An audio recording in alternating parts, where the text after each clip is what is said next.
Assalamualaikum warahmatullahi wabarakatuh.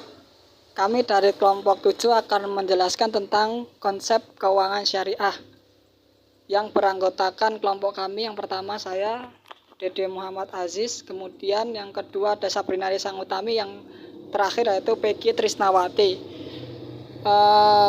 Materi yang pertama akan dijelaskan oleh Mbak Sabrina. Saya Sabrina Risangutami, saya akan menjelaskan mengenai sejarah dan pengertian manajemen keuangan Islam. Yang pertama, bagaimana sih sejarah manajemen keuangan Islam itu?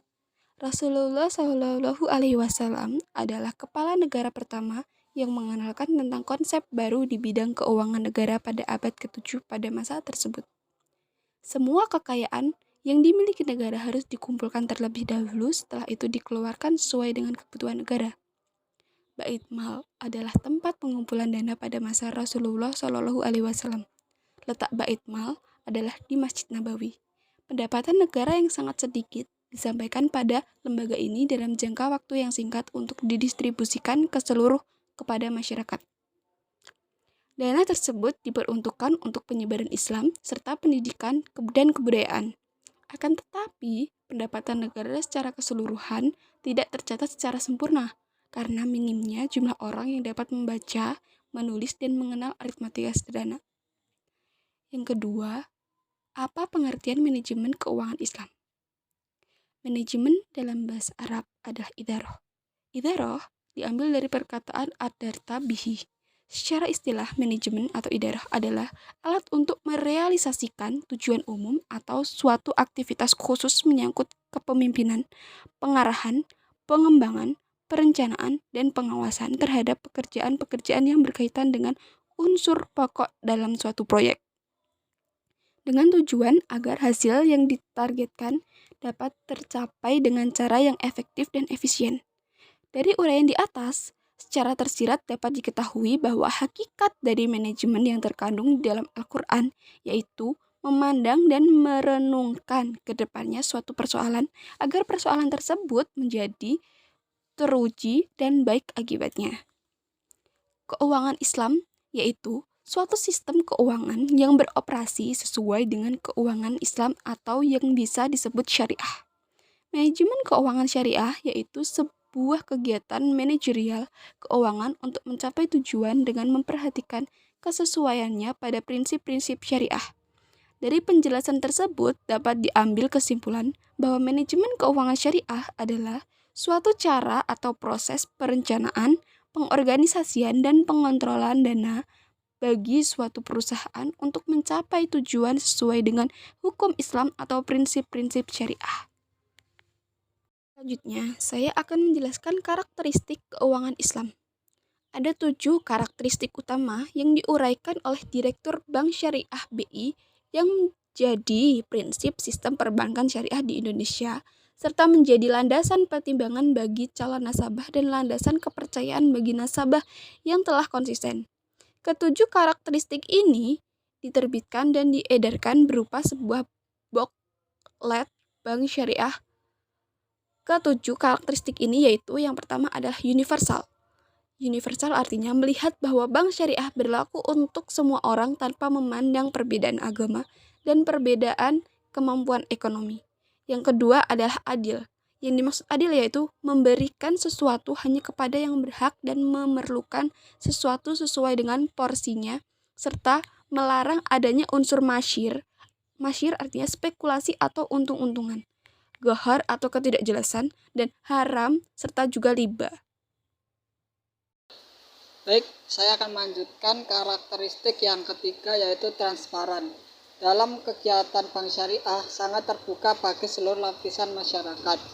Kemudian selanjutnya seimbang, mengembangkan sektor keuangan melalui aktivitas perbankan syariah yang mencangkup pengembangan sektor real dan UMKM atau usaha mikro, kecil, dan menengah.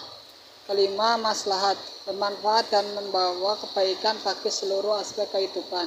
Keenam, variatif, produk bervariasi mulai dari tabungan haji dan umroh, tabungan umum, giro, deposito, pembiayaan yang berbasis bagi hasil jual beli dan sewa, sampai kepada produk jasa kustodian, jasa transfer, dan jasa pembayaran atau debit card syariah charge. Ketujuh, fasilitas penerimaan dan penyaluran zakat, infak, sedekah, wakaf, dana kebajikan atau qard, memiliki fasilitas ATM, mobile banking, internet banking, dan interkoneksi antar bank syariah.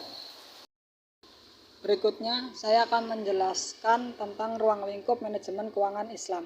Manajemen keuangan syariah adalah suatu pengelolaan untuk memperoleh hasil optimal yang bermuara dari keridhaan Allah Subhanahu wa taala. Ruang lingkup manajemen keuangan syariah sesungguhnya sangatlah luas, antara lain mencakup hal-hal berikut. Yang pertama, manajemen keuangan syariah dari segi aktivitasnya. Ruang lingkup manajemen keuangan syariah dari segi aktivitasnya meliputi aktivitas perolehan dana, aktivitas perolehan aktivitas, dan aktivitas penggunaan dana. Yang kedua, manajemen keuangan syariah dari segi lembaganya. Manajemen keuangan syariah dari segi lembaganya meliputi lembaga keuangan bank, lembaga keuangan non-bank, dan lembaga pembiayaan. Lembaga pembiayaan contohnya lembaga pengelolaan zakat, BAS dan LAZ, ada lembaga pengelolaan wakaf, ada Balai Usaha Mandiri Terpadu atau BMT. Berikutnya saya akan menjelaskan tentang konsep manajemen keuangan Islam. Yang pertama, makna manajemen keuangan Islam. Manajemen keuangan merupakan keseluruhan kegiatan perusahaan yang berhubungan dengan usaha untuk mendapatkan dana yang diperlukan dengan biaya minimal dan syarat-syarat yang paling menguntungkan, serta usaha untuk menggunakan dana tersebut seefisien mungkin. Manajemen keuangan mempunyai 3 kegiatan utama, yaitu pertama, perolehan dana, kedua, penggunaan dana, yang terakhir, pengelolaan aset atau aktiva.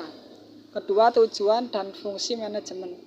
Manajemen keuangan bertujuan untuk memaksimalkan nilai dari perusahaan. Dengan demikian, manajemen harus dapat menekan perputaran uang yang tidak perlu yang dapat merugikan perusahaan. Fungsi manajemen yaitu yang pertama, investment decision atau keputusan investasi. Fungsi keputusan ini mempelajari berbagai kegiatan, yaitu investasi berarti penanaman modal pada aset real atau aset finansial atau surat berharga. Dalam keputusan investasi, manajemen harus memutuskan bentuk dana yang ada untuk diinvestasikan, membeli aset dan mengelolanya ataukah bermain dengan surat berharga. Keputusan ini sangat strategis, berpengaruh secara langsung terhadap besar kecilnya rentabilitas investasi serta aliran dana perusahaan pada masa mendatang. Kedua, financing decision atau fungsi pendanaan. Fungsi ini memperhatikan sumber dana dengan biaya seminimal mungkin dan syarat yang bisa menguntungkan, baik berasal dari internal perusahaan maupun sumber dana uang berasal dari luar perusahaan atau eksternal. Yang ketiga, dividend decision atau keputusan dividen. Dalam fungsi ini, keputusan biasanya menyangkut hal-hal seperti besaran presentasi laba yang akan dibagikan kepada pemilik dalam bentuk kas, tingkat stabilitas dividen yang akan dibagikan oleh manajemen, kemudian stok dividen atau dividen saham. Akan saya lanjutkan yaitu ke manajemen keuangan dalam memperoleh dana dan menggunakan dana. Cara manajemen keuangan memperoleh dana yaitu dalam aktivitas perusahaan, manajemen keuangan harus menentukan besarnya jumlah dana yang tersedia, sehingga menentukan cara memperoleh sumber dana yaitu dari internal perusahaan maupun eksternal perusahaan. Terus cara manajemen keuangan menjalankan dana yaitu investasi, adanya aset aktiva tetap dan lancar. Aktiva tetap diharapkan memiliki hasil dalam rentan waktu 1 tahun atau lebih. Terus dana aktiva lancar yaitu diharapkan bisa kembali dalam waktu pendek. Kemudian prinsip-prinsip manajemen keuangan Islam. Prinsip keuangan manajemen keuangan diatur dalam Al-Quran, yaitu setiap pedagang harus didasari sikap ridho. Yang kedua, penegakan prinsip keadilan, kasih sayang, tidak melakukan usaha yang diharamkan, larangan riba dan tidak boleh melalaikan diri dari ibadah. Terus prinsip-prinsip sistem manajemen keuangan syariah. Yang pertama ya tentunya yaitu larangan riba, uang sebagai modal potensial, berbagi risiko, larangan perilaku spekulatif, kesucian kontrak, aktivitas sesuai syariat, dan keadilan sosial. Berikut penjelasan dari kelompok kami, saya kembalikan ke moderator. Terima kasih. Demikian dari kelompok kami, kurang lebihnya mohon maaf. Assalamualaikum warahmatullahi wabarakatuh.